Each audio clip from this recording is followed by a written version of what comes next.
Everyone for coming back. So as I was saying, these structures are kind of 300 meters into the cave system, so well beyond the daylight zone, and that implies you've got to have controlled use of fire to get down into them. And indeed, in these structures, which are these kind of stalagmites that have been stacked and arranged in very particular patterns, which you can just sort of about make out here if you can see the mouse moving on the screen. You've got separate hearth structures there. So not only are they constructing space, but they're then dividing space. We don't know why or what it was used for, but it's really intriguing. Even just 10 years ago, the Neanderthal use of structured space was widely debated, and this seems to be a very early example of where they're doing something very intriguing and interesting. The other thing that we can see with Neanderthals within the last few years is sort of a greater recognition that there is regional diversity in the kind of the way that stone tools are made, and the shapes and forms seem to be specific to geographical clusters, which might sort of represent distinct cultural groups. And Karen Rubens has identified that you've got the KMG, the MTA, MBT kind of transition zone between the Smusterian or Schurlian tradition and the Karlmesser group, and here kind of in northern France and Belgium. So there's regional diversity in tool form and manufacture, which sort of we use as a proxy for cultural diversity. If anyone's familiar with the kind of so-called transitional industries of Northwest Europe, particularly around the Château-Perronien, the transitional industries really are hotly debated about whether they're made by modern humans or whether they're made by Neanderthals. And the reason why they were debated is because they contained elements of jewelry, so pendants, bangles, and beads and that kind of thing were made within them. But the lithic remains, sorry, I'll just take those off for a minute. The lithic remains also showed a kind of what people interpreted as almost a bizarre transitional form from a Laval or prepared core type technology to the more bladed technology of the Aurignacian. This debate has been, going on for many, many years. Frieder Welker produced a really fascinating paper using paleoproteomics, where he really seemed to relate the Château-Perronien at the Grotte du Renne to the Neanderthal layers. But then equally, forgive me, I can't remember the team's lead author here, but another paper came out from Saint-Césaire, which are the two main sites for the Château-Perronien, showing that the Neanderthal layers do not correspond to the Château-Perronien remains in any way whatsoever. So I think the jury's still out on the Château-Perronien, but the key thing around the Château-Perronien as to why it was, one of the reasons why it was hotly debated was because of this jewelry element and whether Neanderthals made that, but they made it in a different way to the way that modern humans of the Aurignacian made their jewelry. Well, now it seems that older sites such as Krapina in Eastern Europe, dated to about 128 odd thousand years ago, actually there's now, I think, reasonably well recognized evidence for jewelry. And here we have these claws, these white-tailed eagle claws, being recognized as belonging to a necklace. So this jewelry being produced at Krapina at 120 odd thousand years ago. That's well before modern humans were thought to have got to Eastern Europe. There's also the exploitation of specific feathers by Neanderthals. And I think this is interesting. Some would argue that this exploitation of feathers is just part of the butchery process, and that's a very valid argument. I think it was still interesting that they seem to be targeting specific types of birds, such as raptors and corvids. But if they are manipulating those feathers and sort of cutting them and things for decorative purposes, then it's still intriguing that they are targeting specific types of birds. So the Neanderthals are doing something interesting with feathers, whether it's just butchery, but it's around specific prey selection, or whether it's something more social-cultural. Gosh, I can't believe it's almost 10 years ago, Gilao et al. Published these papers showing that you've got Neanderthal bead making, use of ochre in seashells, ochre staining on a piece of horse tarsal from about 50,000 years ago in Spain. So that was really probably one of the first examples of where, or published examples, and clearly provenance and dated, hinting that Neanderthals may well be engaging in much more complex cognitive behaviors than had previously been credited to them. And I think as we go through the evidence, it becomes more and more certain that Neanderthals were certainly behaviorally much more complex than we thought 10, 15 years ago. In terms of rock art, the evidence is sort of varied. So you have an engraving from Neanderthals in Gibraltar. I often think they were very prescient, and they formed a double hashtag, sort of 40,000 years ahead of their time. Some people say that they see dogs in this. I personally don't. I think it's probably just a doodle on the cave wall. But it's certainly interesting that you have these kind of engravings in Gibraltar from these Neanderthal layers. And then you also get sort of engravings on the cortex of flakes. Lavawa flakes, here's an example from Crimea. So there's clearly etching that's happening, not in all Neanderthal societies, but they are capable of it in some groups. I think it was about 2010, 2011 perhaps, that Alistair Pike and his team first sort of undertook dating of rock art in Spain. And in this very early paper, they dated these round discs, these dots here towards the base, as being around the 42,000 year mark. And what they said in that paper is that it's not that Neanderthals made those paintings, but they were made around the time where you got the overlap of Neanderthals and modern humans present in northern Spain. So you could not discount the possibility that they weren't made by Neanderthals. And, I remember at the time that people would sort of, read this paper and like, oh, they thought that was a really big, bold claim and kind of waiting more evidence, but thought perhaps it was unlikely and it was more a relic of modern humans. Well, they persisted with their dating on these rock arts. And then in this paper here, produced dates of around 60-odd thousand years ago for Neanderthal rock art, so well before contact with modern humans. As they published their paper, rebuttals came through. So you've got early dates for Neanderthal cave art might be wrong, and comment on the UTH dating of carbonate crusts reveal Neanderthal origin of Iberian cave art.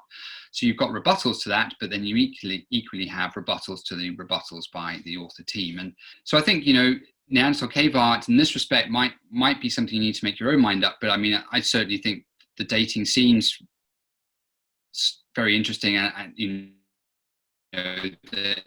they're very rigorous in their science. So it's very, very possible, and I certainly wouldn't have a problem personally accepting that Neanderthals may have been the authors of the earliest cave arts in Europe.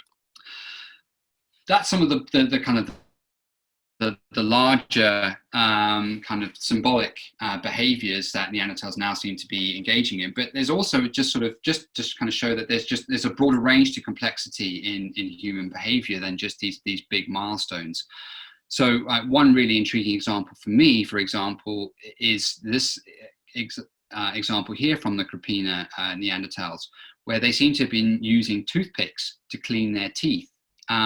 So their dental hygiene seemed to be much better than anatomically modern human fossil remains from similar time periods. In terms of treatment of the dead, Neanderthals have a very varied treatment of the dead. So in Western Europe and the Near East, they seem to be burying their dead. In Eastern Europe, they leave them more open to secondary burial or excarnation. And there's not really enough evidence from Neanderthal remains from Western Asia and further east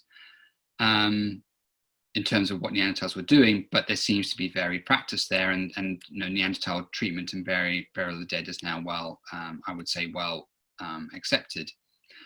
There's also, since the original excavations and interpretations of these episodes of cannibalism within the Paleolithic, there's been more evidence that's come to light. Glad to say that a lot of it's come through after my paper, and in some respects as a direct result of the kind of challenge that I put out there for people to kind of go back and look at their data sets in a more of a rigorous way.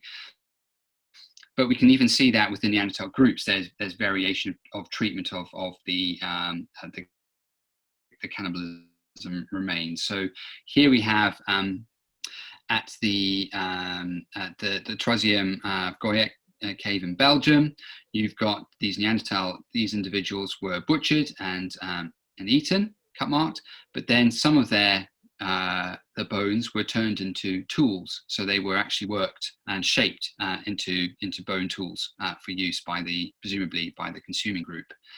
And what's, I think, even more interesting is that from stable isotope analysis from Troisième Goyet, they showed that the individuals being eaten came from outside of the region of those who ate them.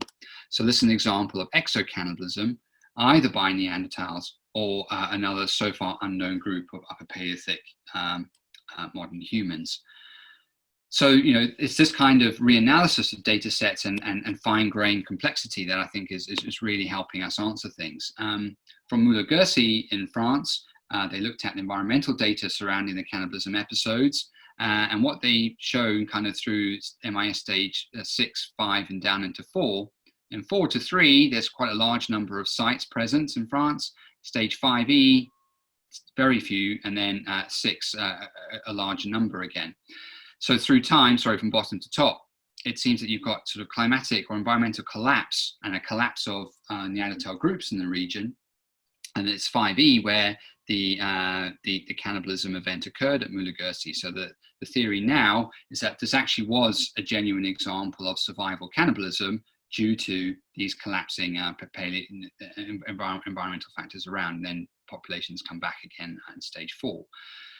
And this paper was written after mine and kind of clarified this behavior within that broader paleo-environmental context. I'm aware that there are a couple of rebuttals currently being written to this paper, but I think, it's this kind of, if there is an example of survival cannibalism in the record, this has probably got to be one of the best contenders for the evidence for it. Looking at the antecessor, so the oldest example of cannibalism, or the oldest archaeological example of cannibalism that we have, from TD6. It's very rare that people kind of say that I'm right, but I'm sort of pleased to say that they kind of did a refined analysis around the calorie values of antecessor using a much better and sort of higher level of application of calorie to the antecessor form, but they showed that the kind of results that I had produced in 2017 were broadly correct and did kind of fall within the ranges that they got, which I thought is really useful and a really great way of how papers can complement each other and data sets can complement each other to kind of push forward. But what they also did within this paper was look at the episodes of cannibalism within optimal foraging theory, and using then the comparisons with the fauna and calorie remains to kind of try and understand the interpretation of cannibalism at Grandolina a bit more. And they said that really kind of the 3 hominin age cohorts represented in the assemblage, so youth, adolescents, young adults, are high-ranked sources according to their post-encounter return rates. So cannibalism may be considered an adaptive strategy from the point of view of optimal foraging theory, especially if they were cannibalized individuals who were members of the same group and they died by natural causes. So by looking at it from this lens and using this calorie data, they kind of really concluded that the antecessor cannibalism at Grandolina was done on nutritional considerations and not for social cultural ones. And I think this is a really nice way of showing that how science can help each other to advance ideas. And based on this paper, I don't have any disagreement with the interpretation for Grandolina. This is sort of somewhat also supported by a paper that came out earlier this year by Francesc Marginades and colleagues, who looked at the frequency of cut marks on the skull caps from Grandolina, Goth's Cave, Fontebrea, Herxium, and Almirador. So these are later prehistoric sites. Goth's Cave is a Magdalenian site, and Fontebrea is Neolithic, I think, and TD6 is the Grandolina sites. And what they showed is that there's a different pattern to exploitation from Goss Cave, Herxham, Fonteborough, and Almirador to those seen in Grandolina, to the point where they sort of statistically identified that you've got systematic treatment for the skulls for the manufacturing of skull cups. So that's when you kind of slightly work the edges of where the spinal column goes into the base of the skull to produce a skull cup, and you can see that working, that flaking in some and cutting in some places. And that treatment is categorized by greater clustering of cuts as a result of the removal of the scalp into fleshing. So you get this intensive cleaning of the skulls has been recognized from Goss Cave, Fonteborough, Herxham, and Almirador, but you don't see that kind of treatment of the skulls at TD6. So for them, you get then the intensive removal of the tissue is probably related to that ritual treatment and skull cup manufacture, which you don't see in the TD6 assemblage. And that would certainly make sense if you are dealing with a nutritional event at TD6, which is more, cannibalism event, which is more nutritionally driven than one that has kind of ritual or complex social cultural motivations behind it. So, what we started to see over the last kind of, 17 years is a recognized much greater complexity in terms of human evolution. So about 17 years ago, Chris Stringer published in 2003 a paper that kind of showed the human sort of evolutionary tree as we kind of knew it, where there's a common ancestor in Africa moving into Asia and persisting until fairly late. That Homo erectus species presumably evolves into Heidelbergensis in Africa. Heidelbergensis might move into Asia, but there was limited evidence. Moves into Europe. Heidelbergensis in Europe evolves into the Neanderthals. Heidelbergensis in Africa evolves into Homo sapiens. Homo sapiens moves out of Africa into Asia, into Europe, and there was a 10,000 year overlap between 40 and 30,000 years ago in Europe. That was kind of our understanding in 2003 and a favored one. But to be fair to Chris, he also pointed out a scenario B, which might be much more complex, where you have these kind of Homo ergaster as an early form of Homo erectus. You have a separate Homo erectus evolving in Asia, perhaps moving back into Africa. Homo antecessor has a role to play as a potentially last common ancestor between Homo sapiens and Neanderthals. Rhodesiensis might be an African form of Heidelbergensis. And, it's a bit more of a complex picture. This one, the section B, is not one often seen, or was not often seen in the last kind of 10 years after this 2003 paper. The A panel is the one that we're probably most familiar with. It's a simpler, cleaner story. But I think as we'll see in a moment, Chris recognized that that record potentially is much more complex than this kind of simple, straightforward scenario. And indeed, in 2012, we start to see that there are more human species being discovered. So Homo floresiensis was discovered on the island of Flores as a relatively late surviving, small-bodied, small-brained hominin, but with a complex stone tool record. Homo erectus populations are not just a single homogeneous mass, but actually you've got a Sunda population and a mainland population. Homo antecessor, still seen as a kind of an offshoot of potentially Homo erectus. Heidelbergensis in 2012 is seen to be the last common ancestor still between Homo sapiens and Neanderthals, but potentially also Denisovans. And interestingly, we're starting to get at this point indications that there is genetic exchange between Homo sapiens, Neanderthals, and Denisovans in various populations. In Eurasia and America, generally it's mixes with Neanderthals, and Australia and New Guinea and Southeast Asian populations, I think, as well. You've got some Denisovan integration, but African populations also had a small integration, 2% integration from an unknown hominin. Could be a Heidelbergensis. We don't know because none of those. There's no ancient DNA from these African samples. So in 2012, the picture's starting to get a lot more complicated. And over the next sort of 8 years or so, since 2012, that complication is expounded exponentially. So we're looking at the genetic reconstruction of these human of these populations in Northwest Europe. Interestingly, the Neanderthal integration into human populations then doesn't seem to come from these Western European Neanderthals. This paper showed that there was no kind of DNA input from these samples into modern humans. So the Neanderthal integration must have occurred outside of Northwestern Europe, possibly the Middle East, maybe somewhere else. Even more astonishing than that, the Denisovans were found, and in fact, there's a first generation hybrid was found. So an individual, Denny, who had a Neanderthal mother and a Denisovan father. So it's not only modern humans who are mating with Neanderthals and Denisovans, but Neanderthals and Denisovans were mating with each other.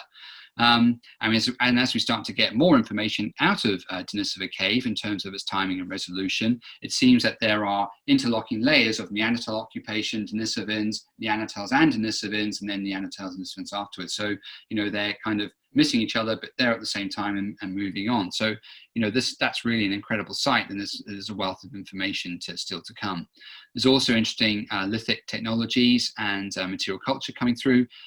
Hopefully, as that resolution gets clearer, we'll have a better understanding of who made what and start to get perhaps a better picture of what the Denisovans were like behaviorally. But if they are mating with Neanderthals and modern humans, not everyone would agree with me, but I would certainly perhaps suggest that behaviorally they are engaging in complex behaviors like we do, if perhaps in an admittedly different way.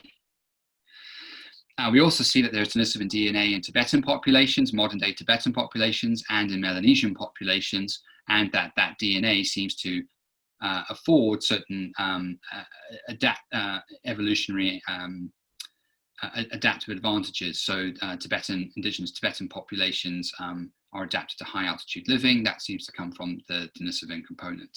And Melanesian populations apparently have some adaptation to rapid climate change, which might also come from the Denisovan DNA.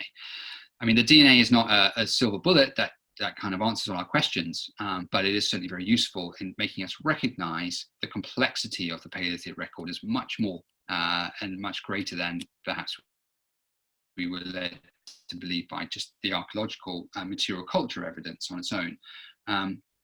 Now also more samples from Denisovans are being recognized from museum collections. So here's a mandible that was recognized as being part of Denisovans and coming from the Tibetan plateau from a period of cold. So they seem to be also cold adapted. And using kind of DNA, they kind of, some people have questioned the methodology, but produce a reconstruction of what the Denisovans would have looked like, sort of physiologically as well as kind of an artistic impression, which I think is pretty remarkable. But our advances in knowledge aren't just limited to Neanderthals and Denisovans. We also know a lot more about Homo sapiens now. And there was an incredible week way back in 2017. I think it was a Tuesday, this paper was published, which suggested that ancient genomes from Southern Africa suggested modern human divergence beyond 260,000 years ago. So prior to this this paper, the previous divergence was around 200, 210 at a push. Overnight, they pushed it back 50,000 years and showed that pretty much as Homo sapiens evolved, there starts to be genetic diversity occurring within populations across the continent, and you can track some of that diversity through today. So you've got these Stone Age gatherers from Namibia, as well as you can see the Iron Age farmers of Western African origin coming through. So that's pushed to 2000. So that was a Tuesday, I think. On Wednesday, this paper was published showing that there was fossil remains from Homo sapiens dating Morocco back to about 300,000. So sort of, within a space of 2 days, the origin of our species was pushed back, 60 to 80,000 years, which is pretty astonishing, really. Eleanor Scarry and colleagues have also started to look at our understanding of where our species evolves, and rather than having a single origin point traditionally assigned to East Africa, they're now suggesting that actually you've got a multi-regional evolution for Homo sapiens, but across the African continent at broadly the same time. And what you might be seeing is sort of waves of population. And what we see in the archaeological record are these slices of these moments in time. But what that doesn't tell us is how these population bubbles expand and contract as time progresses. And we're trying to make sense of this record from these very thin snapshots, these very thin layers. But it does sort of seem that there's greater genetic diversity across the African continent than elsewhere in the world. And, this kind of multi-regional African origin of our species, I think probably is gaining a lot more traction, and certainly seems to make a lot of sense to me, rather than the single origin points. So what does this kind of now all mean in terms of our understanding about human evolution? This was Darwin's original drawing around the tree of life. So, I still think one of the most powerful diagrams ever created, I think, and then these branches for evolution. Well, for us, it's a lot more complex than it was in 2003. Homo antecessor, we're still not entirely sure where that falls in terms of the overall position in human evolution. I think many are now favoring that this might represent the last common ancestor between modern humans and Neanderthals. Certainly more work needs to be on there, but it certainly now seems to be one of the most likely candidates. Heidelbergensis is now too young really to be a last common ancestor between modern humans and Neanderthals, because genetic data has pushed back the divergence of modern humans and Neanderthals to around 700,000 years ago, which makes Neanderthals really just a non-contender for that. There seems to be more complexity in Neanderthal populations. There seems to be an early evolving Neanderthal in Spain around 400,000 years ago, as well as then your kind of later evolving Neanderthals from about 300,000. The Denisovans are present. Archaeological evidence really only from a couple of sites at the moment, but they must have had quite a broad range. There's greater recognition of complexity within the Asian record in terms of erectus species, and what those are doing through time. You've got early Floresiensis, later Floresiensis, the enigmatic Homo luzonensis, who I have not really mentioned at all. And of course, in Africa, you've got Homo naledi, who I've also not really mentioned. But clearly what's this showing is that, where we used to think that human evolution was streamlining over the last million years to, a reduction of species into a couple of key contenders and ultimately to ourselves at the end, actually, the level of species diversity in human evolution was quite broad until relatively late. And I think that's a really important recognition of complexity. And there seems to be in various degrees of interaction and genetic exchanges across them. I've tried to kind of capture what I think this might look like in this diagram here, with Homo sapiens having an African origin and early divergence points, and maybe links back into archaic Homo sapiens, whoever they may be. But this is ongoing work still, and there are still refinements and changes to be made. But I think the point is that this diagram is certainly a lot more complex than the one I showed you a few slides ago from 2003.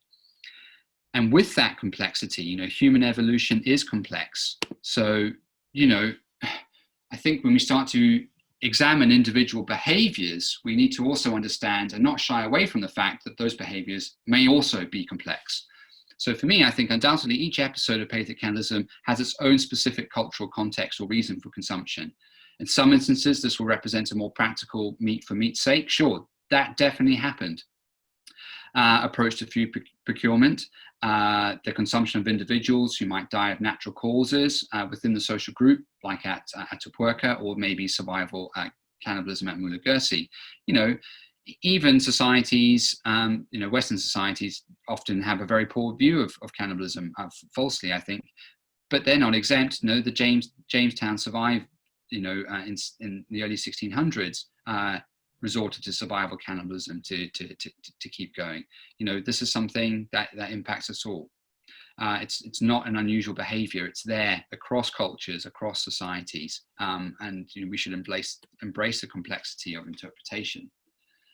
And if recent paleogenetic studies really have demonstrated that we have a more explicit and active degree of social interaction between hominin species than we previously thought, I think, for people like the Neanderthals and Denisovans, these are increasingly complex, distinct cultural symbolic traditions that they have. And we should recognize and embrace that complexity rather than continuing to try and simplify it. We don't really know about the Denisovans yet, but as more information comes out, I wouldn't be surprised if they had a similar profile to ourselves and the Neanderthals in terms of being able to produce art and ornamentation and so on.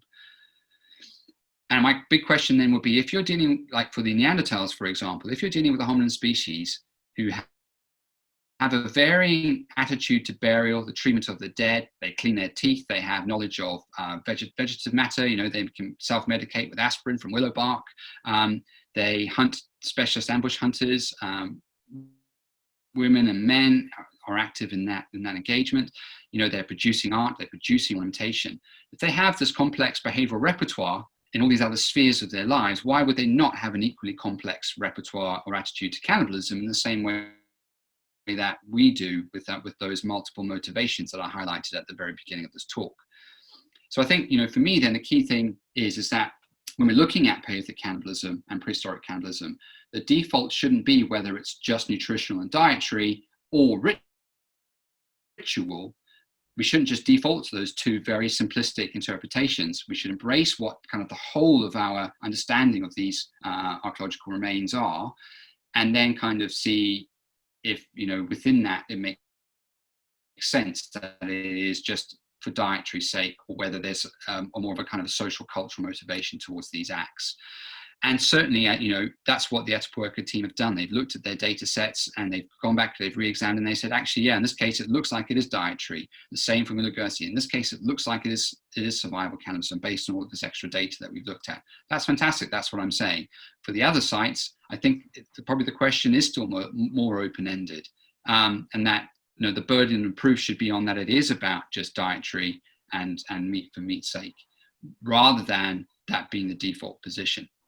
And I think I've probably talked enough at this point, so just sort of acknowledgements to people who've helped before, and I hope you enjoyed it, and I'm very happy to take any questions. Thank you very much.